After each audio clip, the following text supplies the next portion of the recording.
Welcome back to the Fearless Artist Podcast. My name is Michelle Lynne, and today I am thrilled to have Jennet Ingle come on from the Happiest Musician. Welcome, Jennet. Thank you so much, Michelle. I'm psyched to be here. Yeah, I am thrilled to have you as well. I discovered you just, I think, a month or two ago by stumbling upon your podcast, Crushing Classical. And there you had just such a beautiful interview that captivated me, talking about music reaching new audiences and how sometimes we're going to have to step out of our traditional genre to reach new audiences. And are we okay with letting go of that? It was with Chad Lawson. And I was just so touched by that episode. I had to reach out actually to both of you to thank you for your work and thank you for what you're doing. And I've been reading your book, The Happiest Musician, and I love what you speak about, what you coach musicians on. So I'll let you introduce yourself and then we'll jump in. Hi. Well, everybody, I'm Jennet Ingle, and honestly, I think I am the happiest musician. I graduated from conservatory, assuming, as everyone else did, that I was, promptly going to find my way into a principal oboe job in a major orchestra, which would pay my entire salary plus benefits and like take care of me until I retired. That was the plan that I was taught to aspire to. And it turns out it's very hard to land a principal oboe job in an orchestra that will pay your full time salary plus benefits. And I never actually did that. And for a long time, I was like, oh man, look at me, a complete failure because I have not won one of these, I don't know, 10 possible jobs that I have been led to think of as the definition of success. Yes. And meanwhile, here I am, like teaching all of these students and running this reed business and playing principal oboe in a whole bunch of little small orchestras and freelancing around and like getting to play concertos and solos and failing because Yeah. I don't have that one job that like gives me a paycheck every other week. And at some point, I realized that no, actually, the orchestra job that I had sought, even had I gotten it, could not possibly give me all of the things that I wanted, all of the artistic fulfillment that I was getting from my teaching jobs, from helping people online, from working with actual humans, from getting to solo, like any one job, any one paycheck job can't provide me all of the things that I can actually provide for myself. And I realized that I had a career. And in fact, I had a spectacular career that I really was loving. And by leaning into this idea of the portfolio career, the career that is made up of a little bit of this and a little bit of that, all Mhm. things that are within my control to start and stop and turn up the heat on and shove to a back burner. I realized that I was doing it. I was having my career and I was having a really joyful and happy life. I'm so deeply touched by what you're sharing because it resonates so much with me. There's so much to unpack with what you said. Yes, success is taught to be one direction as classical musician. I'm currently on faculty teaching entrepreneurship to classical musicians, and we present them with the career options, and they just say, well, I just want to go play an orchestra. I get that probably 90% of the response. They're just going to play an orchestra. So Mhm. in your book, you unpack a little bit about why that might not be as fulfilling as you were just explaining. Can you expand Mhm. on that? Oh, yeah, of course. Like, because when you are in an orchestra, if you are in a full time orchestra, you are sitting next to the same exact people every day all the time for your entire career. You are playing a concert every single week that you did not choose the music for. You Yeah. are playing for a conductor that you almost certainly like did not choose and you have no control over that relationship. It is exclusively top down. I love playing in the orchestra. I do. I love working with 80 other people on the stage and having this like swoosh of sound and this energetic connection with the audience. It's wonderful. And even as principal oboe, I have no agency in any of that. I sit down and I have a plan for how I'm going to play my solo, but if the conductor's plan is different, I'm going to do it his way. It is not a democracy, actually. And I can, you know, have my little intimate, nuancy, phrasy moments with, the principal clarinet, with the principal cello. It's all lovely, but it's all very little. And on the whole, I don't have control over when I show up for rehearsal, what repertoire I'm playing, how full the house is, like how many people actually come to hear our orchestra play, what mix of male composers and female composers we do. Like, there's no actual control. It's just me going to work. So right there is a tremendous limitation as far as I'm concerned. I'm a creative person. I want more than that. Yeah. And the other thing is that a single paycheck job feels very secure as long as those paychecks keep coming. Mhm. But this economic environment that we live in is not so reliable for the arts.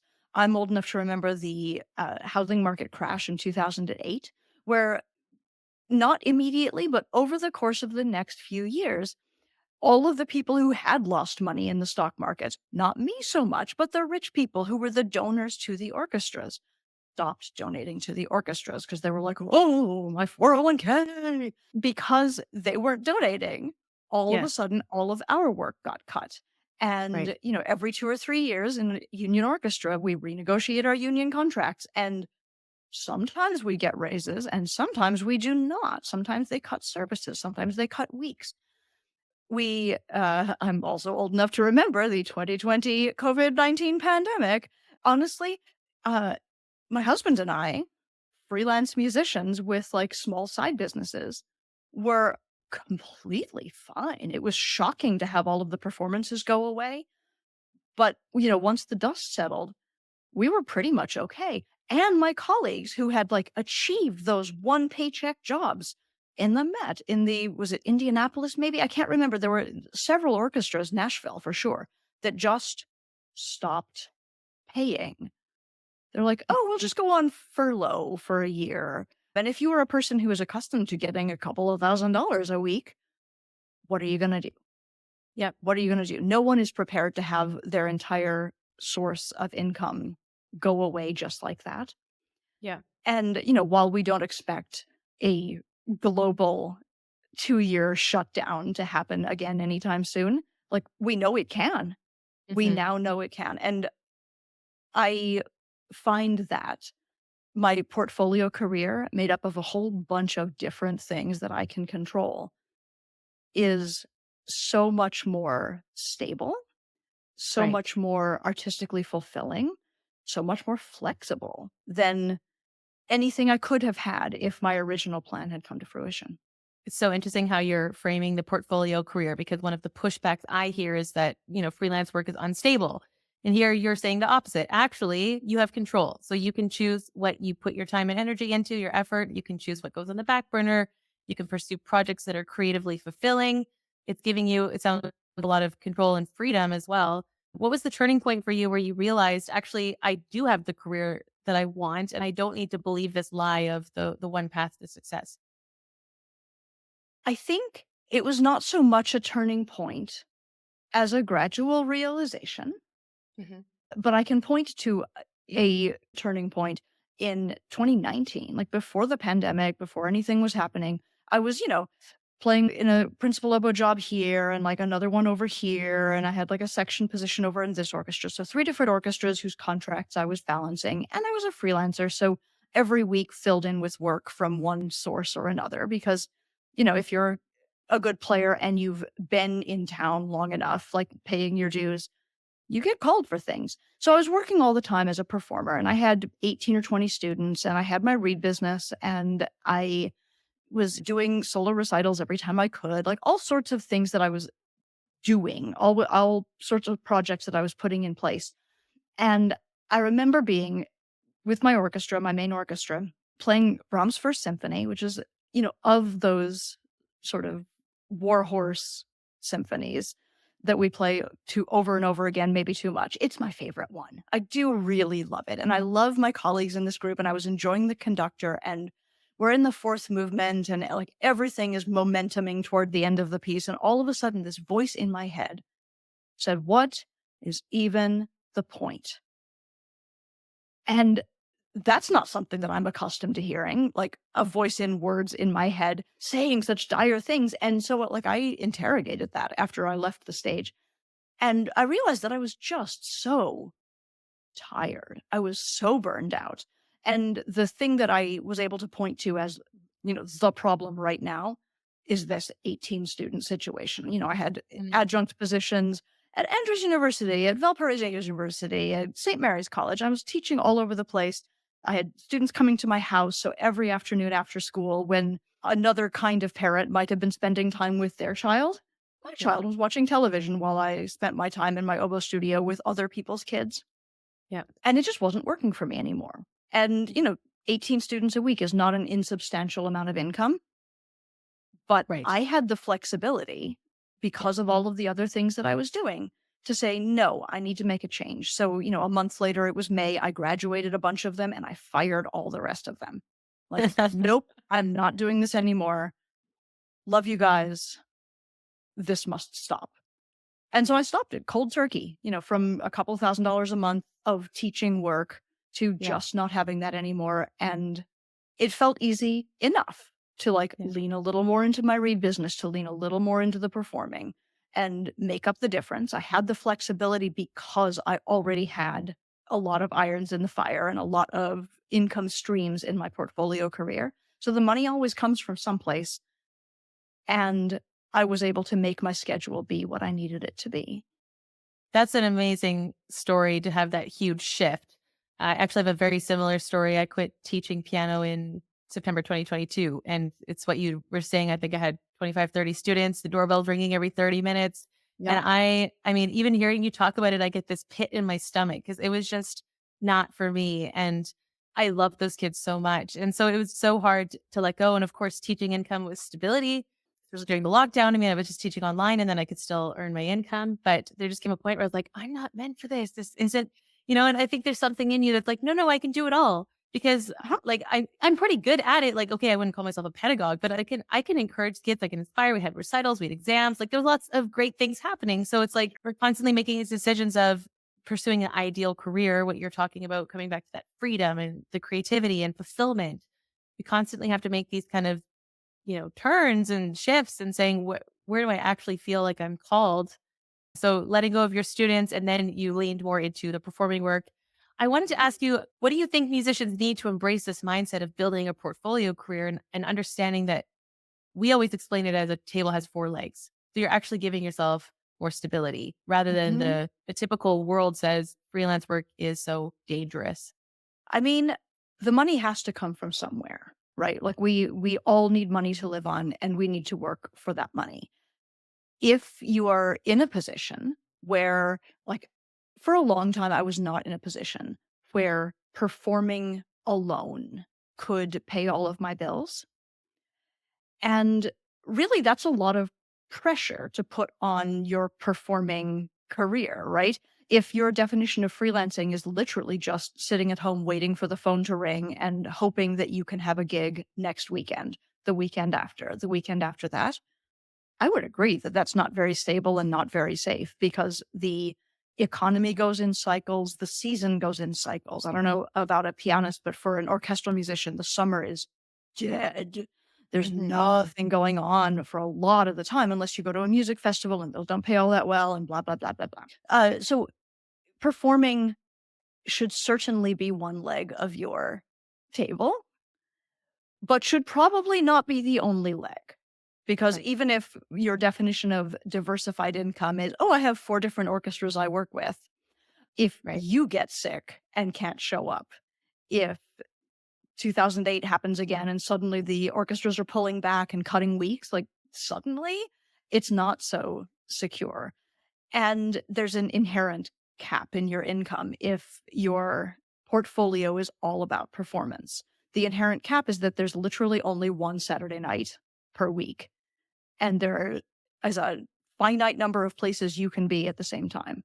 So there are only so many services you can perform, even if you are a robot who never gets sick or tired. In addition to performing, something else. For me, teaching does light me up. I love it. It's a different kind of energy than performing. It's a different kind of creativity from performing. I'm completely out of that model of teaching junior high and high school kids that show up at my house every Tuesday at 4:15.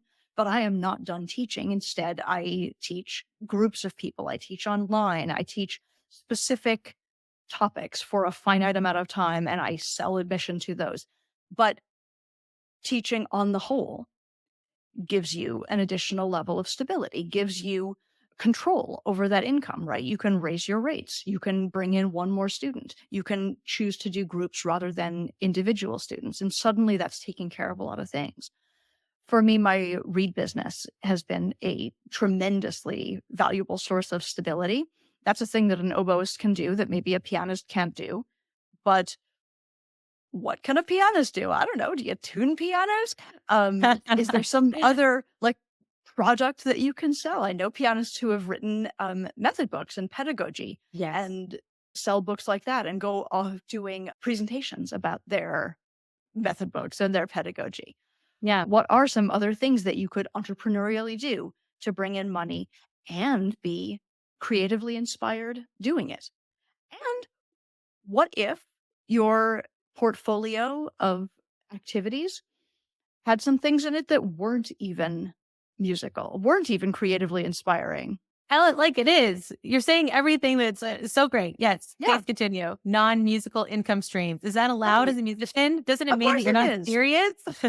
Well, you can do whatever you want. Like, two obvious choices would be a side job that does not sap you creatively, but Right. simply pays you money, like a bartending job, a waitering job, something where you can go to it and you can be invested in it while you're there and you can make your money or your tips or whatever, and then you can leave and never think about it again, is a thing you can certainly do.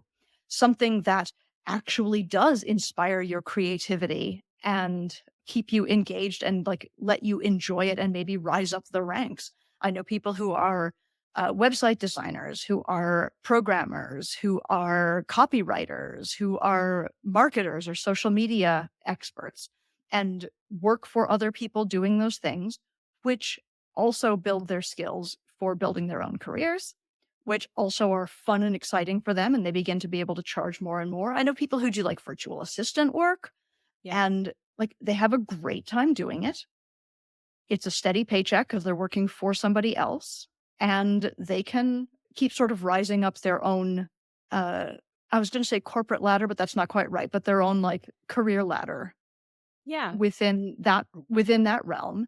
And it doesn't take away from your musicianship. People in my orchestra, my professional orchestra, have day jobs doing things that they love. Mhm. And does it mean they have to sometimes turn down daytime orchestra services? Yeah, but like life's full of choices. Yeah. My vocal coach always talked to me about artistic cross training. So I think when we have another income stream that inspires us or gives us another skill, as you're saying, it's funny that you're mentioning all these things because I currently have a team that I've built, and my content creator is a singer. My Mhm. virtual assistant is also a singer. I have a PR and marketing girl who's a fantastic flautist. I'm hiring musicians all around me to do a Uh-huh. lot of different skills that I have been doing them myself until the point I realized I can't do everything anymore. I need to stop trying to be everything all the time and start hiring people to do things for me. And they're doing it better than I am. And it gives me Yes. more time and energy to focus on what I really want to do, which is actually this podcast and coaching our musicians at the Fearless Artist. And I'm learning about how to stay in my lane and stay in my zone of genius and not give in to this idea that you have to be everything all the time. And it provides other people 100%. opportunities because I mean, I think the 100%. girls love doing my social media. Yeah, it's fun for them. Mhm. And they're learning about the industry and they're learning about being, freelance musician and what it's going to take because they're currently still in their studies, what it's going to be like for them in 4 years rather than having this shock of the bubble popping. And Yeah. then they're, kind of flailing, trying to figure things out like I was 10 years ago. Mhm. Yeah, exactly. Like it delights me that in my own business, I'm able to hire a virtual assistant, a bunch of read making staff who like help me with cane processing and read winding. I hire a shipper. I've got somebody who edits my podcast. Like I love being able to pay for these things. Yeah, shout out to my podcast producer because he's amazing. He handles all of this. Yeah, it's amazing, right? You just send this off and then it's handled Mhm. for you. And I love that. So something I really admire about you is your hustle mentality. And I read this in your book and also in one of your podcast episodes that when you are invited somewhere to a new city, you start contacting people and you're saying, okay, what else can we drum up? And I'd love for you to share more about that. Yeah, I have an example from just earlier this summer. I have a little mastermind group that I've been meeting with weekly since the pandemic, actually, and I'll be happy to talk more about that later, but that's a side conversation. We had scheduled an in person retreat in Arizona in Sedona because, so witchy and girly and excellent at the beginning of June. So I'm like, okay, fantastic. We're going to go do this. It's going to be wonderful. I'm looking at flights. It's going to be, $400, $500. I'm like, okay, well, this is fine. I can afford it. But I wonder what else I could do. I wonder if there are oboists in Arizona. And turns out there are. So I extended my trip and found a collaborator who had a teaching studio in Phoenix. And she was delighted to partner with me. So we decided to make an event called the Arizona Oboe Experience. And like it hadn't existed before. We just made it. We I love that. we sold it for like not very much. I think $59 a ticket, and it was less for students and it was even less for her own students. And we maybe did a 5-hour day. We did a master class, we did a little reed making session, and we did another master class, and we did a little mini performance. It was like the oboe aspect of it, the teaching, reed making, and performing part was like just plain fun for me, right? That's all in my zone of genius. It's all in my zone of excellence, at least, right? I can play the oboe, I can talk about the oboe all day. But also, I got to meet all of these new Mm. oboists, all of these new people who like became friends. And when I was presenting at the Double Reed Conference later in August, like a whole bunch of them came up and talked to me because now we know each other. My point is, by extending my stay a little bit in a place I was already going to be, and by reaching out and making a connection with a human being that I already knew because we had corresponded about oboe reeds during the pandemic, we were able to create an event that 20 oboists came to. Amazing. It was, 4 hours of good, clean fun, educational for them, exhilarating for me and for my co-teacher. It paid for my flight and my stay. And I still got to have my wonderful mastermind retreat up in Sedona, but it was paid for. Incredible. I mean, this is just so smart. And most musicians don't think like this. Can you talk a little bit about, what are the limiting beliefs, why someone wouldn't even try to step out in this if they felt overwhelmed at the idea of organizing something? Oh, it's just easier. I'll just pay the $500 for the flight. I don't want to deal with all of that stuff. Like, what is that underlying fear, and how can you start to overcome that? I mean, there's a huge fear of like, who do I think I am? Who am I to do this? Like, how dare I step into an oboe community where I don't know anybody except for this one co-teacher that I had corresponded with? Um, who do I think I am to try to sell tickets to me, basically? Um, I'm not famous. This isn't a thing that I can do. This is just for the famous people. I could do it if I had a big job. If I had a big Right. job, people would come. Oh, these little voices are so mean. Right? They're so mean. Yeah. I'm too young for this. I'm too Yeah. old for this. No one's going to show up for me. I'm 50. Like that we have all of these voices. If you're a person who has something to say, even if it's just something that you have to say to your students and you know that you have stepped into that genius from time to time when you are working with some little kid, I bet there are other little kids who could benefit from that. If Mhm. you in your own practice have come up with a way to work on a passage that no one ever taught you, but you figured it out, other people could benefit from that. Mhm. Like my message to you is who are you to keep your genius to yourself if you could share it? Mhm. And, $59 or $29 or $19 or any amount of money is not too much for someone to spend to hear your genius. Yeah. So it takes a lot of inner knowing that what you have to say is valuable.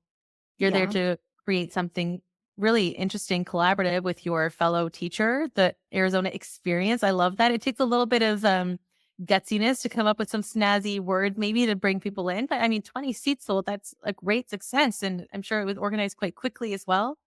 Yeah. It came together with like 2 emails and a Zoom call.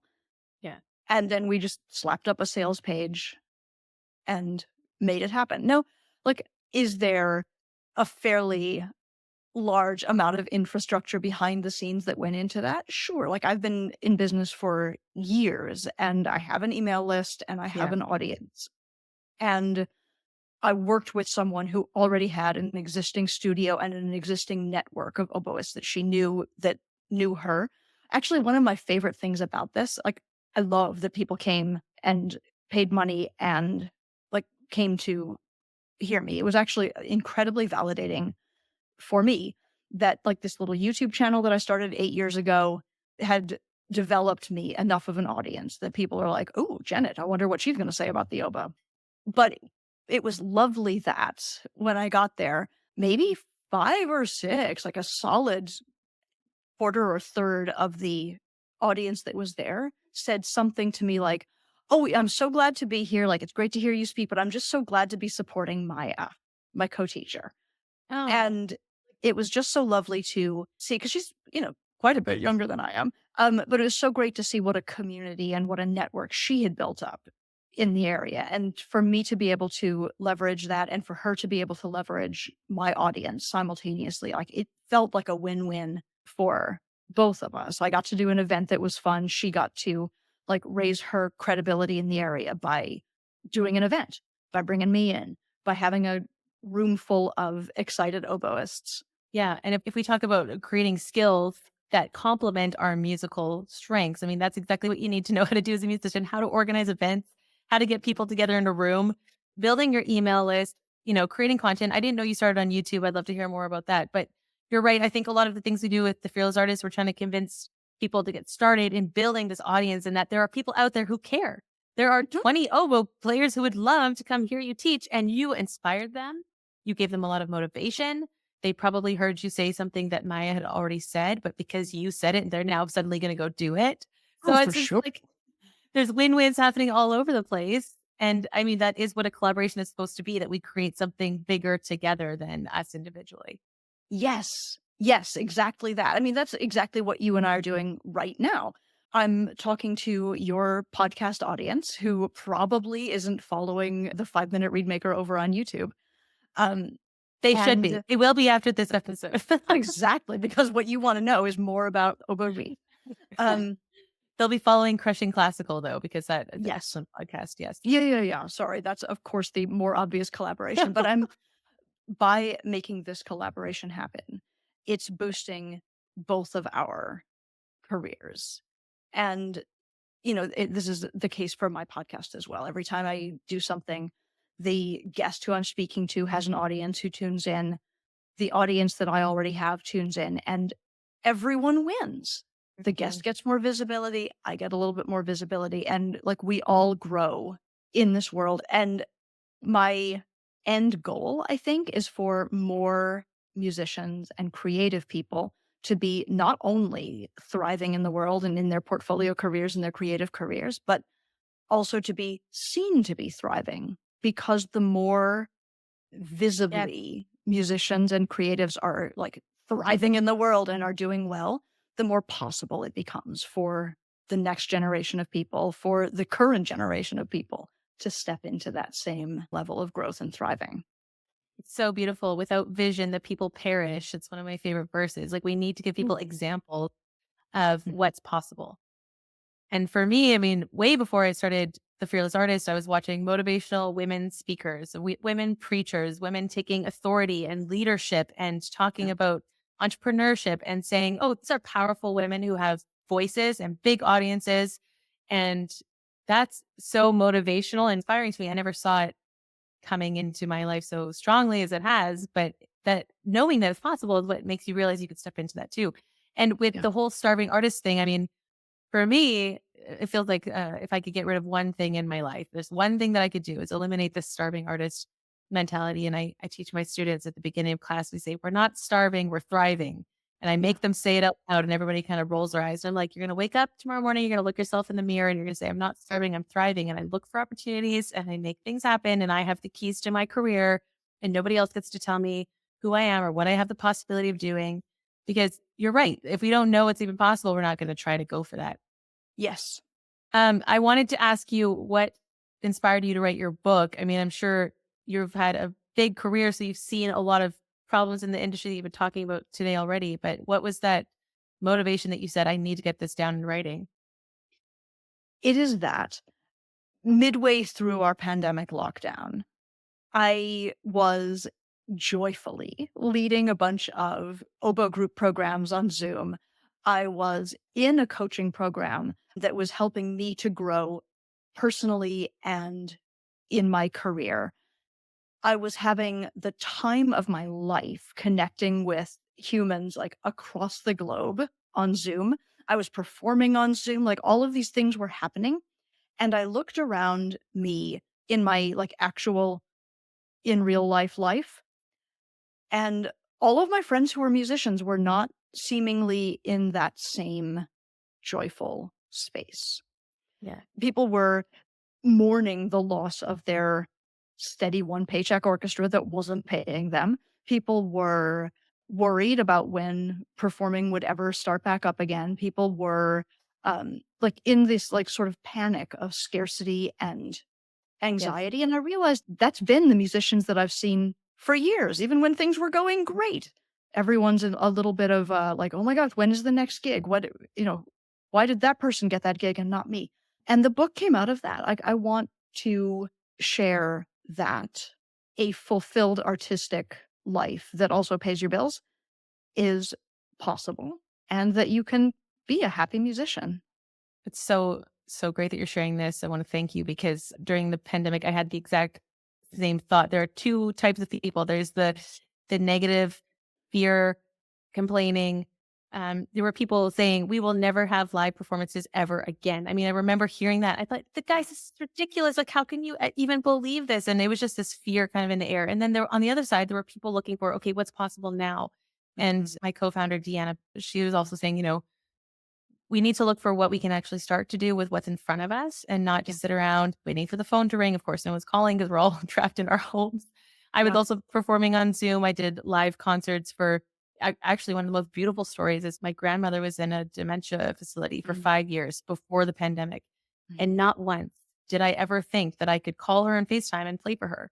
And thanks to the pandemic, I phoned, I think, 2 or 3 times the nursing home. They got me the nursing home's iPad. They brought me to Yeah. my grandmother's room, and I performed for her, like, emotional remembering it because I thought, "Wow, I could have been doing this for the last 5 years, and I had no idea."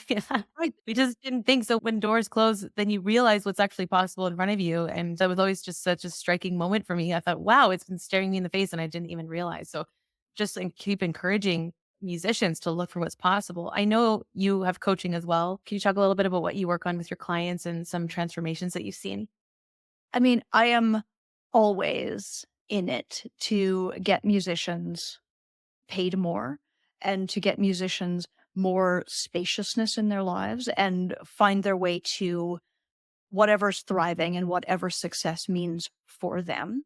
Right. So I worked with a flute player at one point who was teaching, I don't even know, 30, 35 students a week and was undercharging so severely that she was in like a barely subsistence living situation and wasn't feeling any respect from the parents of the students she was teaching. Like she loved her students and she was miserable doing the work that she was doing because it was too much. It was not enough money. It was not working at all. And she was terrified to make a change because like if I raise my rates, what happens if they leave? If I stand up for myself and like demand the respect that I actually deserve, that my policies state that I am entitled to. If I tell you you cannot reschedule a lesson with the snap of a finger, um, they will leave and then they won't love me anymore. And then look, I'm putting all sorts of words into her mouth, but she was not happy and she was afraid to make changes. And we transformed that studio. We made it so she was able to condense people into groups some of the weeks so that she got her time back. We made it so Wow. she could raise her rates by 50%, I would say, overall. And some people did leave, but she was making more money on the other side of it, and the people that left were not the people she had wanted to keep. And Exactly. with the additional time and the additional money and the additional spaciousness she had, she was able to start a whole new arm of her business that is making her even more happy. And like this, I think so often people are just like, okay, well, this is the thing that I do. I've got this job and I'm like sort of running along day and day and day and day. And even to pause and think about like, how would I like this to be? How could this be better? What is my dream? Yeah. Like, that's a conversation that people don't have with themselves. I think a lot of coaching, for me anyway, is just asking, so, like, how would you like this to go? What would you like to have happen here? If you could have a dream Tuesday instead of the Tuesday that's actually on your actual schedule, what would your dream Tuesday feel like? And it's amazing how hard it is sometimes for people to dare to name it. But once you name it, we can work towards it. And that's what I do. That is so beautiful. And I think with naming what you actually want, you have to also believe that it's possible. And maybe that's why some musicians get stuck because they've never even considered. And that ties into what we were saying about giving people vision Yeah. and showing what is possible. And that's such a beautiful part of your work. I know in the chapter 6 of your book, you're talking about building a solo career. You have a great set of questions about what does your ideal gig look like? What kind of audience is in the room? Who do you want around you? Who are you playing with? I think these types of questions are excellent to get us in the Mm, mind frame of, what's the ideal career? We have a question that we like to ask in the Fearless Artist. The phone rings. It's your ideal gig. Who is it? What's the rep? And people yep. get so scared, and the default answer is, of course, soloing at the Berlin Phil. Fine. If that's your answer, fine. But I dig a little bit and I make people say, no, like, what's the venue? Where's the city? What's your hotel room? Are you getting driven there? Like, let's talk about it. Like, let's imagine what it would like to be Mhm, possible and just kind of think bigger. And mhm. that's always a really exciting question to get people thinking. It is because once you start thinking about it, then you begin to realize, or at least I always begin to realize, like, huh, maybe it doesn't have to be the Berlin Philharmonic calling. Maybe I could just ask to get driven to my next gig. Like I find often if I like let myself dream, I say things to myself like, "Oh, when I really make it, when I'm really successful, I can do yoga outdoors on my porch every day." And then I'm like, "Dummy, you could just walk out there and do yoga right now. You have a Yeah. mat, you have a porch. Like this is not a thing you have to wait for." I love If that. if what you want is to play the Strauss concerto in front of 500 people, like let's brainstorm where you can put 500 people and like and brainstorm yourself a gig. Like let's make it happen. This is possible. It's possible in your community right now, I bet. Yes, 100%. This is so great. I love teaching people how to think in possibility, and I love that you're such a great example of this. Thank you. This has been such a fulfilling conversation. I just so resonate with so much of what you've shared. I want to let everyone know that they can download the first chapter of your book, The Happiest Musician, when they go to your website, and it's jennetingle.com. We'll put that in the show notes. And how can we follow you? How can people keep in touch with you? Mm. I mean, if you are an oboist, it might be worth glancing at the 5 Minute Read Maker on YouTube. But assuming that you are not, you can follow me at Crushing Classical, which is wherever you get your podcasts. I am on Instagram at Jennet Ingle, although I barely show up there. Although you and I met there in the That's true, but I DMs. DM'd you after I found your podcast. I found your podcast first.